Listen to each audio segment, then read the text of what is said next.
Come in, my friend. Enter freely and leave some of the happiness you bring.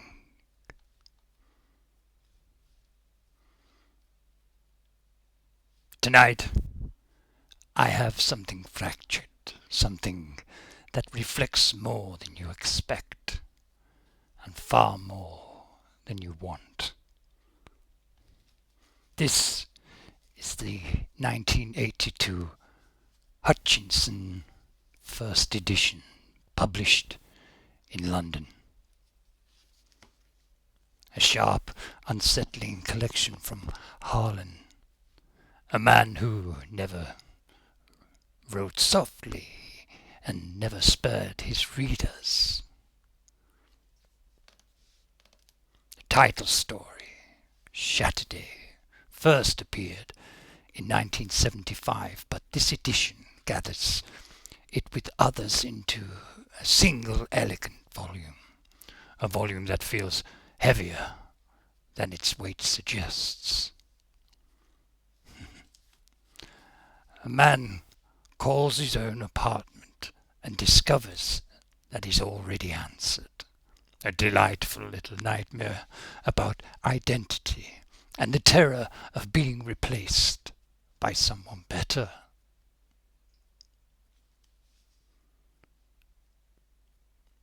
Harlan Ellison was born in 1934 in Cleveland, Ohio, a place I'm familiar with. A man forged from defiance and fire. He ran away from home as a teenager, worked on farms, in factories, in odd corners of America, collecting stories like scars. He wrote over 1,700 works, short essays, teleplays, criticism, each one delivered with the precision of a blade. He wrote for The Outer Limits, Star Trek, Twilight Zone, a place I'm familiar with. And he fought loudly and relentlessly for the rights of writers everywhere. Ellison didn't simply write stories. He confronted his readers. He challenged them. He dared them to look at the parts of themselves they preferred to ignore. Saturday is Ellison at his most merciless. This Hutchinson edition features a stark, unsettling jacket, fractured imagery, a sense of something splitting, something breaking through. Inside, you'll find some of Ellison's most haunting work.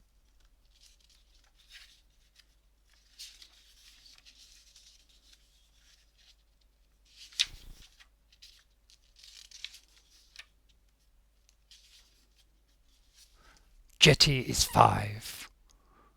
All the lies that are my life. Flop sweat and of course, Saturday. A man replaced by a better version of himself. A story that whispers. What if the only thing standing between you and the life you want is you?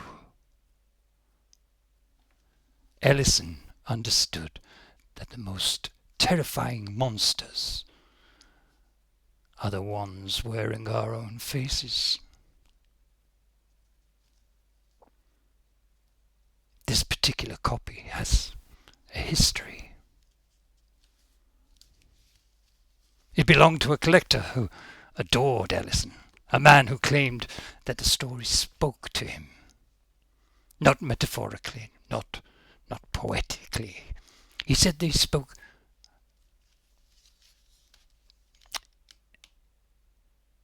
He just said they spoke.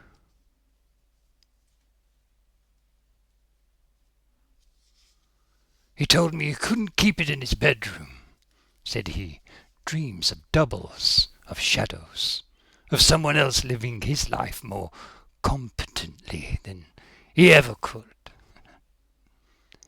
He said the book made him feel replaceable, as though someone else, someone better, was waiting just behind the mirror. Poor man. Stories can do that. They reflect us sometimes too clearly. If you feel drawn to this edition, if something in you stirs at the thought of you holding it, reading it,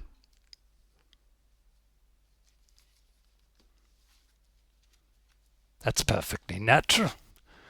Ellison's words have a way of finding the people who need them the most. People who feel the cracks forming just beneath the surface. And if you're interested in acquiring a treasure like this, you know how to reach me. I don't deal in money. Money is so impersonal. I prefer arrangements, exchanges, little favors, you might say. Thank you for joining me tonight.